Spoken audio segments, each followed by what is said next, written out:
მოგესალმებით ძვირფასო ტელემაყურებლებო, ისტორიის გაკვეთილი კვლავ ეთერშია, მე გახლავთ მისი ავტორი და წამყვანი ჟურნალისტი თამარ ბელქანია. დღეს ძალიან საინტერესო გადაცემა გოლის, რადგან ჩვენი სტუმარი გახლავთ ისტორიკოსი ბატონი როლანდ თოფჩიშვილი.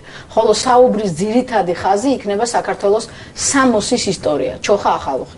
ზოგადად მოარული კლიშე დაინერგა, რომ ეს არის ზოგად კავკასიური, თუმცა ჩვენ ვისაუბრებთ ჩოხა ახალუხის სუფთა ქართულ წარმომავლობაზე. მოგესალმებით ბატონო როლანდ. ბატონო თამარ, მივესალმებით ტელემაყურებლებს. მე ბოლო პერიოდში თქვენი გამოცემული წიგნები მიწყვია, როგორც გარკვეული ჩვენი საუბრის ჩარჩო. თუმცა დავიწყოთ საუბარი აი ამ თქვენს ნაშრომზე, რომელიც ბატონმა ერდოღან შენელმა ერეკლე დავითაძემ თურქულ ენაზეც კი თარგმნა და ის აიტვირთა გურჯორგზეც და ხელმისაწვდომი გახდა უკვე თურქულენოვანი აუდიტორიისთვის. ქართული სამოსის ისტორია. მე მახსოვს სამხატვრო აკადემიაში გვასწავლიდნენ ამ საგანს და ყველა ქვეყნის სამოსი იყო განხილული ქართულის გარდა. ჩოხა ახალუხი ეს ზოგად კავკასიურია თუ ეს არის სუფთა ქართული მოვლენა? კი ბატონო, დავიწყოთ. პირველ რიგში იმას ვიტყვი, რომ მე-19 საუკუნეში ჩოხა ახალუხი უკვე საერთო კავკასიური სამოსი გახლდათ, მაგრამ თავარია კითხვა ისმის, რომ ვის წიაღში, რომელი ხალხის, რომელი ეთნოსის შექმნილია ეს ზოგად კავკასიური სამოსი, რომელსაც ლიტერატურაში, სამეცნიერო ლიტერატურაში ჩერკესკას უწოდებენ. იმის გამო, რომ ეს სამოსი, ჩოხა ახალუხი, რომელიც სინამდვილეში ნამდვილად ქართველების შექმნილია და იწოდება ჩერკესკად, ამის გამო გავრცელდა არა მარტო ჩვეულებრივ მოსახლეობაში, რიგით ადამიანებში, არამედ მეცნიერთა შორისაც ჩამოყალიბდა აზრი, რომ ეს არის ჩერქეზების მიერ შექმნილი და გავრცელებული შემდეგ ქართველებშიც და კავკასიის სხვა ხალხებშიც. ვინ უწოდა მას ჩერქესკა? მე მინდა გითხრათ, რომ ჩერკესკა ეს სახელწოდება პირველად რუსებმა უწოდეს მე-19 საუკუნის შუა ხანებში, რადგანაც პირველად სამოსი, ჩოხა ახალუხი, ეს მამაკაცის მასრებიანი კაბა პირველად ჩერქეზების ტანზე ნახეს. სხვადასხვა დალის ლექსიკონში ეს ტერმინი ჩერკესკა საერთოდ არ არის შეტანილი. ეს იმას ადასტურებს, რომ რუსული ენა მე-19 საუკუნის შუა ხანებამდე ამ ტერმინს ჩერკესკას ამ სიტყვას არ იცნობდა. და საიდან ვასკვნით, რომ ეს ქართველების მიერ შექმნილი სამოსია და არა ჩრდილოეთ კავკასიელების. სხვადასხვა ეს აზრი ძალიან მაწუხებდა უკვე წლების განმავლობაში. ყველაფერს რო თავი დავანებოთ, ჩვენ გვაქვს ძალიან ბევრი წყარო ამის დასამტკიცებლად. ეხლა პირველ რიგში საიდან ვიგებთ, რომ ეს ქართველები სანამ ამ კითხვას პასუხს გავცემთ, ვისი შექმნილია ეს კულტურის ეს მნიშვნელოვანი ელემენტი, უნდა გითხრა, პირველ რიგში უნდა ვთქვათ, რომ ქართველი მამაკაცების სამოსი მთელი შუა საუკუნეების, ადრე შუა საუკუნეებში იყო კაბა. ჩვენ თუ ავიღებთ ნებისმიერ ჩვენ ქართულ ტაძრებზე განთავსებულ ფრესკებს, ნახატებს, ბარელიეფებს აღმოვაჩენთ, რომ ყველა ქართველი მამაკაცი კაბით არის შემოსილი და გვიან როდესაც ცეცხლსასროლი იარაღით შემოვიდა საქართველოში, ფართოდ გავრცელდა, შემდეგ აი მამაკაცის ქართულ კაბას დაემატა ეს მასრების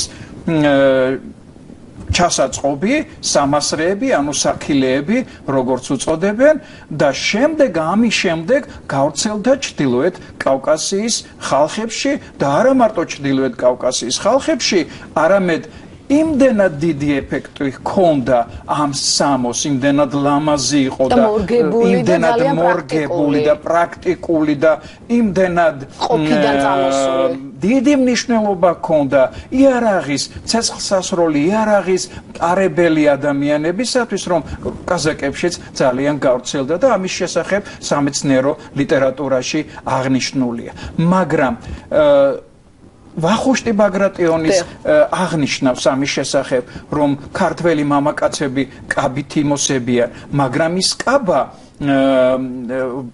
ადრე ერთმეფობის დროს, როგორც ვახუშტი აღნიშნავს, არ იყო ანალოგიური გვიანდელი კაბებისა. ესე იგი, ერთმეფობისა და პერიოდში და საქართველოს შემდეგ დაშლა დაქუცმაცების პერიოდის მამაკაცის კაბა, სამოსი, ჩოხა განსხვავდებოდა იმით, რომ თავდაპირველად ეს კაბა იყო მამაკაცის კაბა იყო დახურული ან გვერდიდან იკვრებოდა და უკვე შემდეგ მე-14 საუკუნიდან ხდება ამ კაბის ჩაჭრა წინიდან და ზემო ნაწილში ღილკილოებით 3-4 ღილკილოთი შეკვრა და ქვემო ნაწილში უკვე გაშლილი იყო.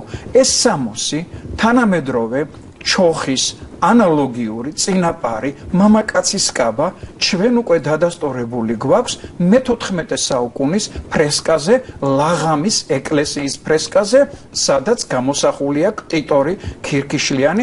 ეს არის შესანიშნავი ფრესკა, შესანიშნავი მხატვრული ნაწარმოები და აქ ყველაფერი კარგად ჩანს, რომ თითქმის აბსოლუტურად თარგი ჩოხის აცვიათ უკვე მე-14 საუკუნეში, აი სვანეთში უკვე ზუსტად ასეთი კაბები, ანუ ჩოხები ეცვათ და აი ამ ქირქიშლიანის კაბას თუ მივაკერებთ უკვე სამასრებს, საქილებს და მივიღებთ ფაქტობრივად უკვე მე-18 საუკუნის მეორე ნახევრის, მე-19 საუკუნის ჩოხას, ახალუხს და შიგნიდან ზუსტად ისეთივე ახალუხი, ანუ საგულეს უწოდებდნენ, აცვიათ ქირქიშლიანს, როგორც უკვე გვიან პერიოდში ეცვათ. ბატონო როლან, ზოგადად ეს ქართული ესთეტიკა, რომელიც ყველაფერში ვლინდება პარალელურად, ეს კულინარია იქნება თუ შემდგომში რაზეც ვისაუბრებთ, ეს იქნება ფორმა, სამოსი, ქართული ყოფიდან გამომდინარე, შრომისა და ბრძოლის ფონზე არსებული მამაკაცის, რომელიც უკვე რომ აიკეცავდა აი ამ კალთას, მზად იყო საიმისოთ, რომ ცხენზე მომხდარიყო და გაქცეულიყო. აი, როდესაც ამასაც კი ეს ართმევენ და პირველ ეტაპზე ამას ხდიან არა ქართულს, არამედ ზოგად კავკასიურს, შემდგომ ალბათ გაიწოვებს სადღაც კიდე, ხო?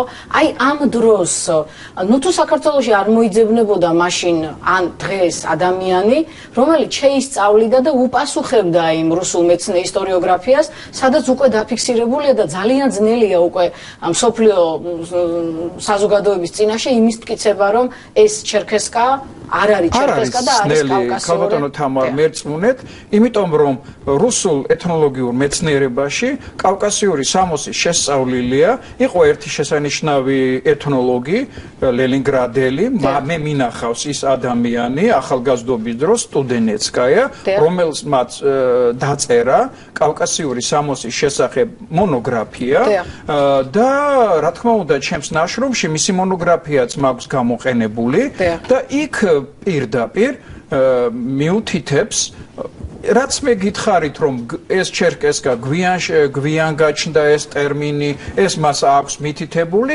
და მას აქვს ფოტოები, ნახატები უცხოელი ავტორებისა მე-18-მე-19 საუკუნის დასაწყისში თუ როგორი სამოსი ეცვათ ჩერკეზებს. ანალოგიური სამოსი არ ეცვათ ჩერკეზებს.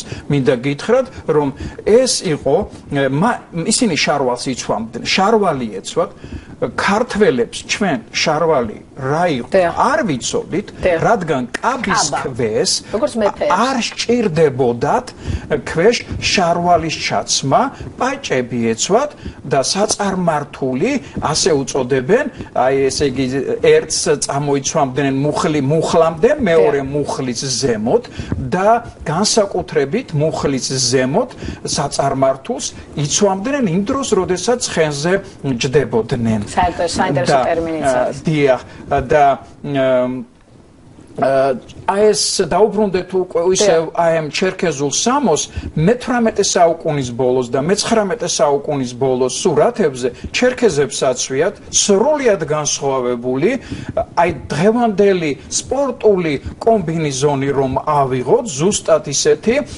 მოტკეცილი შარვალი და თანზეც მოტკეცილი სამოსი ისე რომ ჩოხასთან აბსოლუტურად არავით განსხვავებულია ხოლო მე-15 მე-17 მე-17 საუკუნეების ავტორებს, უცხოელ ავტორებს, განსაკუთრებით იტალიელებს აღნიშნული აქვთ, რომ ამ მათ ეცვათ ჩერკეზებს განიერი შარვლები და განიერი შარვალი მით უმეტეს კაბასთან, ანუ ჩოხასთან შეუსაბამობაშია, ვერ ჩაიწმევდა, გამორიცხული იყო, რომ შემოსილი იყვნენ განიერი შარვლით და ჩოხით. ეხლა რაც შეეხება ჩოხა საქართველოში არა მთელი მოსახლეობის ჩასაცმელი იყო, არამედ ის იყო ზედაფენის თავადაზნაურობის შესამოსელი, სამოსი იყო, მაგრამ რა თქმა უნდა, მაგრამ იმას ვერ ვიტყვით, რომ ქვედა ფენისათვის ეს უცნობი იყო.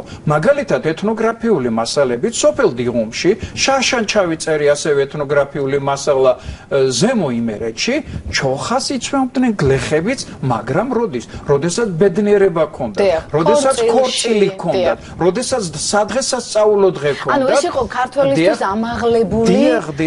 აი, გამოსასვლელი სამოსი იყო და განსაკუთრებით ძვირფასი ფრესკა გვაქვს ჩვენ 1670-იანი წლების, ეს არის მაღალანთ ეკლესიაზე ფრესკა მაღალაშვილების, ეს მაღალაშვილები აზნაურები იყვნენ, მაგრამ ეშტო რომლების თეძმის ხეობაში იყვნენ, თავადები იყვნენ და მთელი ოჯახია გამოსახული და აბსოლუტურად სადღესასწაულო სამოში არიან გამოსახული და შემოსილი არიან 5 ვაჟი, შემოსილია სწორედ კაბებით, ჩოხებით და ერთი კიდევ რაც შეიძლება გაგვიკვირდეს ის არის რომ ოჯახის ყველა წევრ მამაკაც ჩოხით როა შემოსული მაღალქუსლიანი ფეხსაცმელები აცვიათ, მხოლოდ ერთს რომელიც ეპისკოპოსი იყო იმას აცვია არა მაღალქუსლიანი, არამედ ჩუსტის მსგავსი დაბალ სამოსი, რომელიც უკნიდან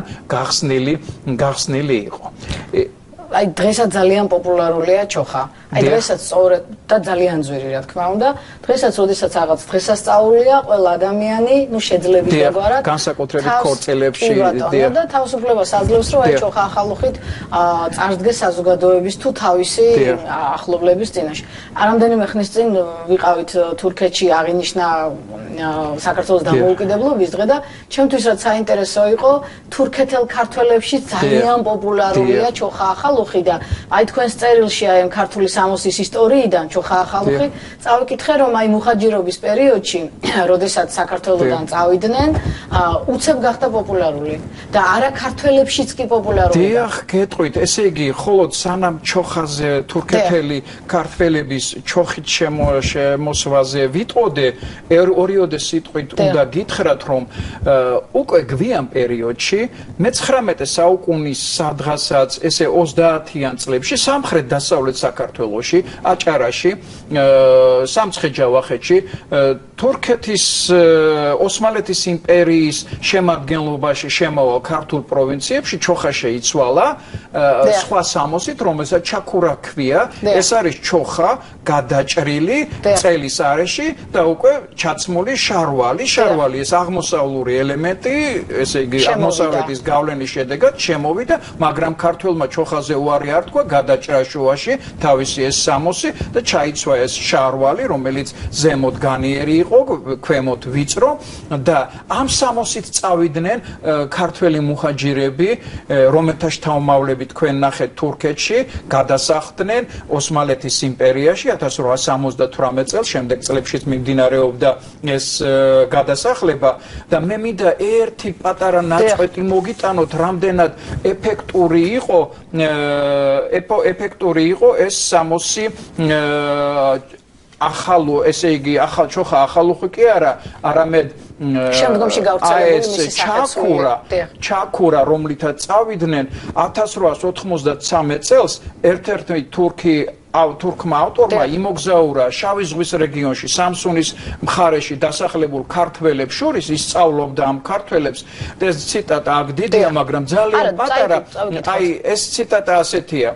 ამას წერს მამაკაცების ტანსაცმელი გაგაოცებს თავზე ბაშილიყად წოდებული უხეშე შალის მოსახვეებს იკრავენ და ძირგვად წოდებულ ვიწრო შარულები აცვიათ საზოგადოდ მათი ტანსაცმელი უხეში ჩოხა უხეშ შალს თავად ქსოვენ ტანსაცმელსაც თავად იკერავენ გარდა იმისა რომ ბაშილიყები საოცარი სანახავია თავად ქართველებსაც სხეულის ნაწილები პროპორციული აქვს და ძალზე მოხდენილები არიან იმ არეში მცხოვრები ადგილობრივი მოსახლეობის დიდი ნაწილიც ქართულ ტანსაცმელს იცვამს. აი სულ რაღაც 10-ოდე წლის მისული იყვნენ იმ ახალ ტერიტორიაზე აჭარიდან თუ ტაო-კლარჯეთის სხვა ქართული პროვინციებიდან მარმარილოს ზღვის რეგიონში და შავი ზღვის რეგიონში ქართველი მუჰაჯირები და უკვე ისეთი ეფექტი მოახდინა მათმა სამოსმა რომ ადგილობრივი სხვა ეთნოსის წარმომადგენლებმა ხელაჩი გადაიღეს მიბაძეს და ქართველების სასავით იმოსებოდნენ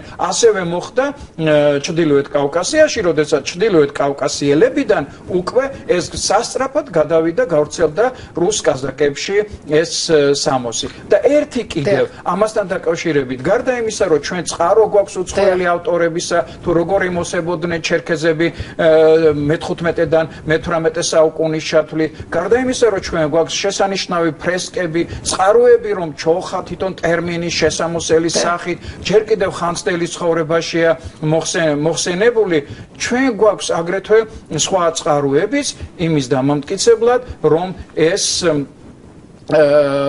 სამოსი ქართული იყო. ყველაზე დიდი მნიშვნელობა აქვს კიდევ ტერმინებს. ეხლა გარდა ქართველებისა, გარდა ჩერქეზებისა, ამით იმოსებოდნენ აგრეთვე კავკასიის სხვა ხალხებიც. მე-19 საუკუნის პირველ ნახევარში უკვე ფაქტია ინგუშები, ჩერქეზები, უკაცრავად ჩაჩნები, ოსები და ტერმინი რა ტერმინს უწოდებდნენ ამას? ქართული ტერმინი იყო შესული ოსურ ენაშიც, ჩაჩნებშიც, ინგუშებში ცუხას ეძახდნენ ოსები. ესე იგი, ხომ გამორიცხულია რომ ჩერქეზებისაგან ესესხათ ჩრდილოეთ კავკასიელებს გადაეღოთ ეს სამოსი და ტერმინები ქართული ეწოდებინათ. რა თქმა უნდა, ქართველებისაგან შეითვისეს მათაც და შესაბამისად სამოსის აღმნიშვნელი ტერმინიც ქართული შევიდა ამ ხალხებში. ბატონ როლან, იგეგმება თუ არა აი ამ თქვენი წერილის ინგლისურ ენოვანი ვერსია და წიგნი? იცით რა, ჯერ ეს ქართულ ენაზეც არა მაქვს დაბეჭდილი, მე დიდი ხანია ეს დაწერილი მქონდა, შემთხვევით გაიგო ბატონ ერეკლე დავითაძემ, ჩემმა ძვირფასმა ახალგაზრდა მეგობარმა ერდოღან შენოლმა და გამოთქვა სურვილი რომ ეთარგმნა და თარგმნა კიდევაც რისთვისაც ძალიან დიდი მადლობელი ვარ, მაგრამ რამ გადააწყვეტინა მისი თარგმნა. აი ქართველებში ეხლა არის ბუმი თურქეთელ ქართველებში ქართველობის თავის გამოჩენის, ქართული მენტალობის წარმოჩენის და გარეგნულად ისინი გამოხატავენ ამას იმით რომ მასობრივად იმოსებიან განსაკუთრებით დღესასწაულის დღეებში ჩოხა ხალუხი. აი მე თქვენ ერთ მაგალითს გეტყვით ჩარშან წინ ერთ-ერთმა ქართველმა იზნიკის ანუ ნიკიას რაიონში ეხლა ის პიროვნება მუსა აიდინია ერთ ჭიდაობის ფედერაციის თავმჯდომარედ და როდესაც თავის ორი ვაჟი მონათლა ანუ სუნეთობის დროს წინდაცვეთის დროს ისინი შემოსა ჩოხებით პატარა ბავშვები და ამავე დროს მეზობლებიც ქართველები ამით ისინი ხაზს უსვამენ რომ ქართველები არიან მაგრამ როდესაც ეხლა ჩერქეზებმა დაინახეს რომ ქართველები ასე მასობრივად იცვამენ ამ ტანსაცმელს რომ ეს ქართული სამოსია გარკვეული პროტესტი გამოთქვეს რომ ეს ჩვენი სამოსია თქვენი არ არისო და სწორედ ბატონ ერეკლეს სწორედ ამან გადააწყვეტინა რომ ის ეთარგმნა თურქულ ენაზე უკვე რუსულათაც მაქვს ნათარგმნი და ვფიქრობ რომ ინგლისურათაც ვათარგმნინო და 4 ენაზე ერთ მომავალი წლისათვის ერთ წიგნად რო გამოვა. კი ბატონო, ძალიან მნიშვნელოვანი იქნება და მე მესმის იმ ადამიანების, რომლებსაც უნდათ საკუთარ ერს მიაწებონ საუკეთესო სხვა ერისგან, მაგრამ ეს თუ კულინარიაში შეიჭრებოდა, ნაკლებად ქონდა წარმოდგენილი, იმიტომ რომ კულინარიული პროდუქტი უფრო გამომდინარე არის აი ამ კლიმატიდან, აი ამ გარემოდან, აი ამ ყოფიდან. სულუგუნზე მინდა რომ ვისაუბროთ, იმიტომ რომ ძალიან ბევრ საიტზე ვნახე აბაევის ციტირებით, რომ სულუგუნი ეს არის ძირძველი ოსური კერძი. შეუძლებელია. ახლა მე როგორც დასავლეთიდან წარმოშობით ადამიანს, ჩემთვის ეს ძალიან მტკივნეულია, იმიტომ რომ შეუძლებელია სულუგუნი წარმოქმნილიყო ისეთ კლიმატში, როგორიც არის ცხინვალის რეგიონი, ხო? იმიტომ რომ აქ ყველი უნდა აქ ყველმა სამეგრელოში სადაც ნესტია უნდა გაძლოს დიდი ხნის განმავლობაში. გარდა ამისა, ლაქტაციის პერიოდში იქ რძისგან აღარაფერს აღარ აკეთებენ და მეტიც სამეგრელოში სულუგუნს ინახავენ წლების განმავლობაში, ხო? აი ამ სულუგუნს, რომელსაც გადაზილავენ ჭყინტი ყველისგან. აი ხა ეს თქვენი წიგნი, რომელიც ძალიან სამენოვანი, ძალიან მნიშვნელოვანი, სათაურით ქართველთა კვების კულტურის ისტორიიდან. სულუგუნი. დიახ, ეს პრობლემაც ძალიან დიდი ხნის განმავლობაში მაწუხებდა. ჩემი ახალგაზრდობის დროს ბათუმში ჩატარდა ეთნოლოგთა რესპუბლიკური კონფერენცია და იქ ერთ-ერთმა აფხაზმა ეთნოლოგმა გვარად კოპეშავიძე გალინამ წაიკითხა მოხსენება და სწორედ გვიმტკიცებდა იმას, რომ სულგუნი არის აფხაზების აფხაზთა გამოგონილი მათი ეროვნული საჭმელი. ნუ იქ ატყდა ერთი ამბავი და ქართველებმა, რა თქმა უნდა, განსაკუთრებით სამეგრელოს წარმომადგენლებმა ძალიან დაუდასტურეს მთელი რიგი დოკუმენტებით, რომ ეს არის ქართული და არავითარ შემთხვევაში აფხაზური. სამწუხაროდ ეს როდის გამიჩნდა ამ წიგნის დაწერის იდეა, რამდენიმე წლის წინ ბატონი ავთანდილ ნიკოლეიშვილი, ქუთაისის უნივერსიტეტის პროფესორი, იყო მასში, რა ქვია, აფხაზეთში ჩამოვიდა და დამირეკა, რომ ერთი გამაგებინე რა ხდება თურქეთში, ნახე სულგუნი იყიდება როგორც აფხაზური ყველი. ოსებსაც აქვს პრეტენზია. დიახ და ოსებს პრეტენზია რომ აქვთ. მე 1972 წელს გავიგე, როდესაც ლენინგრადში სტუდენტთა კონფერენციაზე ვიყავი და იქ ვიყიდე კალოევის წიგნი ასეტინი.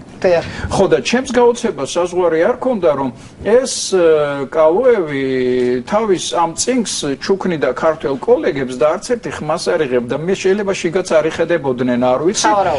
და ამ კალოევმა რა დაწერა? დაწერა, რომ ეს არის ოსების მიერ შექმნილი და უთითებს აბაევის, ვასილ აბაევის ცნობილი ლინგვისტის ნაშრომს. ეხლა თუ ჩავიხედები ჩვენ აბაევის იმ წიგნში, რასაც უთითებს, აბაევს ანალოგიური არაფერი არ უწერია. აბაევი წერს მხოლოდ იმას, რომ ტერმინი სულგუნი უნდა დაკავშირებული იყოს ოსური ენის დიგორული დიალექტის სიტყვასთან სულუ, რაც დიგორულ დიალექტზე ნიშნავს შრაც.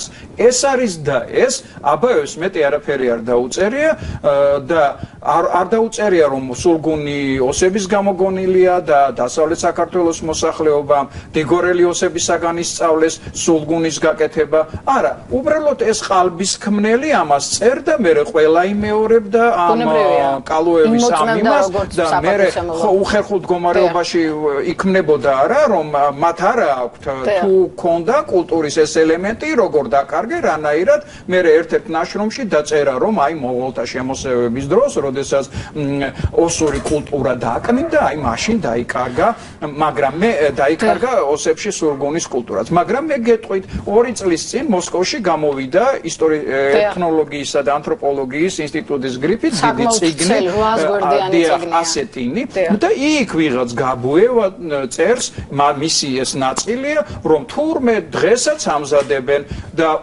მით უარესი თურმე ქართველებმა სულგუნის დამზადება ისწავლეს მე-20 საუკუნის დასაწყისში ოსებისაგან და თქვენ ვერ წარმოიდგენ, ტექნოლოგიაც კი არ იცის, როგორც მზადდება და იქ გვიწერს, რომ შრატისაგან მზადდება თურმე სულგუნი, როგორ შეიძლება შრატისაგან, წყლისაგან სულგუნი დამზადდეს, არა? და ეს გარკვეულ პროცედურას გადის, მანამ ჭყინტი ყველიდან სულგუნი გახდება.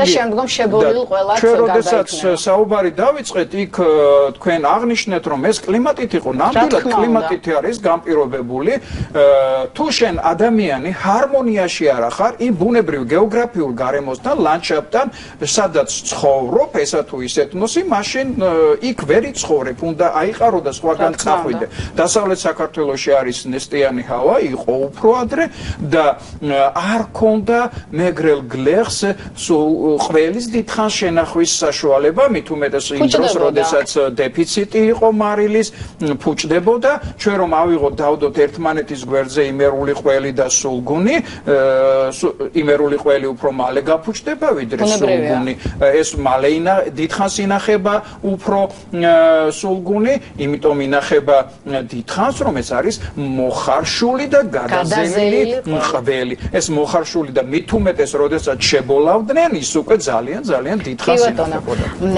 ეხლა როდესაც აი მთელი ევროპა უკვე მობილიზებული რა იმ რუსულ საინფორმაციო ნაკადს რაიმე დაუპირისპირდეს ძალიან საინტერესოა თქვენი წიგნი რუსულ ენაზე ეს არის ასეტიანი в Грузии ჩემი არ არის ეს არის ავტორთა კოლექტივის ქალბატონი მარიკა ლორთქიფანიძის რედაქტირებით არის გამოსული ჩემი ორი მონაკვეთი კი ბატონო და მე ვიცი ამ წიგნის ისტორია რომ თავის დროზე ეს წიგნი რუსეთში უნდა დაბეჭდილი იყო თუმცა არ ვიცი რატო ქონდათ იმედი ავტორებს რუსეთში ელიონ მსგავსი ტიპის სახელმძღვანელო გამოვიდეს რადგან აქ არის რეალური ისტორია მოთხრობილი თუ როდის როგორ გამოჩნდნენ საქართველოს ტერიტორიაზე პირველად ოსები და აი გადაცემის ბოლოსკენ მე მინდა რომ აი ამ წიგნზე რომ ვისაუბროთ კი ბატონო ამ წიგნს აქვს და კიდევ დიდი ხნის ისტორია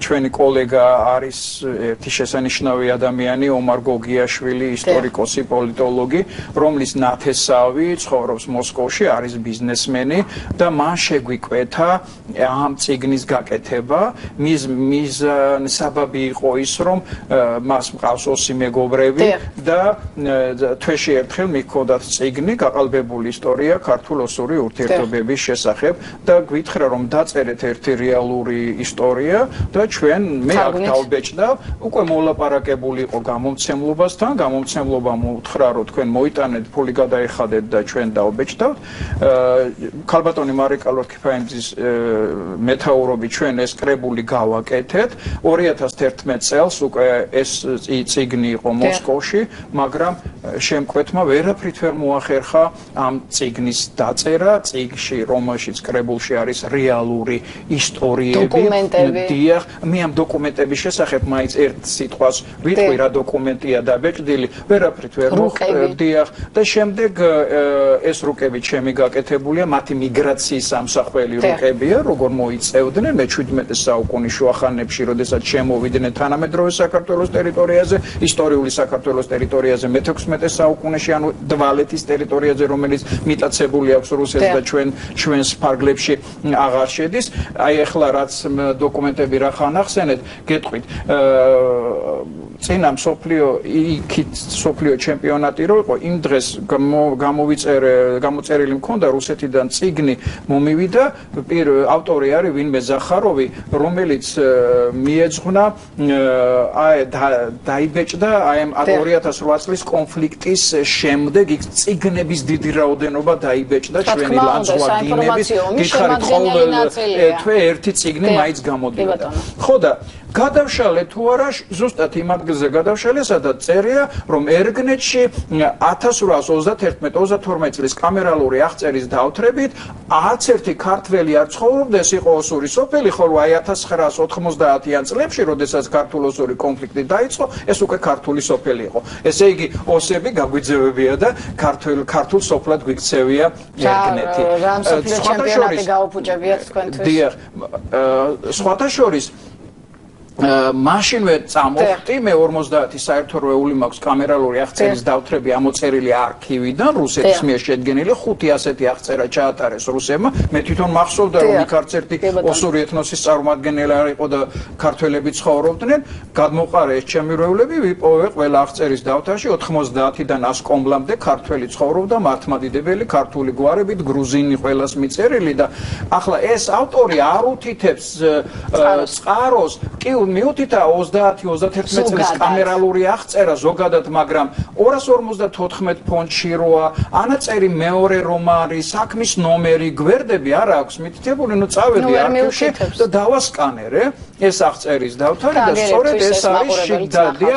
პირდაპირ ასე უნდა ებრძოლო ამ მტრებს, რომლებიც საქართველოს ისტორიას ამახინჯებენ, აქ პირდაპირ მკითხველი გადაშლის და ნახავს, რომ მხოლოდ ქართველები ცხოვრობდნენ, ქართული გვარების მატარებელი, მართლმადიდებლები და ქართველი ეროვნების. ბატონულად რა შეიცით საქმე, რომ საქმე ის არის, რომ ეხლა სულუგუნთა მიმართებაში გასაგებია, თუმცა ჩოხასთან მიმართებაში მეძუგად კავკასიური მეგონა. ამიტომ ჩვენ თუ ჩვენი რა თქმა უნდა, ზოგად კავკასიურად იქცა, მაგრამ მე იმას ვამბობ, რომ ეს ეს არის ქართულ სამყაროში წარმოიქმნა და შემდეგ გავრცელდა ჩრდილოეთ კავკასიაში, სამეცნიერო ლიტერატურაში და ქართულ საიტებზეც კი ის წერია, რომ თურმე რახან ჩერკესკა ქვია, ის არის ჩერკესებში გაჩნდა და შემდეგ გავრცელდა ქართველებშიც და დანარჩენ კავკასიელებშიც. მე მგონი ამ იმაში ეს დავადასტურე, რომ ეს ქართველების შექმნა, ეხლა რამდენად შევძელით ამ ნახევარი საათის განმავლობაში არ ვიცი, მაგრამ როდესაც დაიბეჭდება მკითხველი ნახავს არგუმენტებს, უკვე იქ ილუსტრირებულიც იქნება და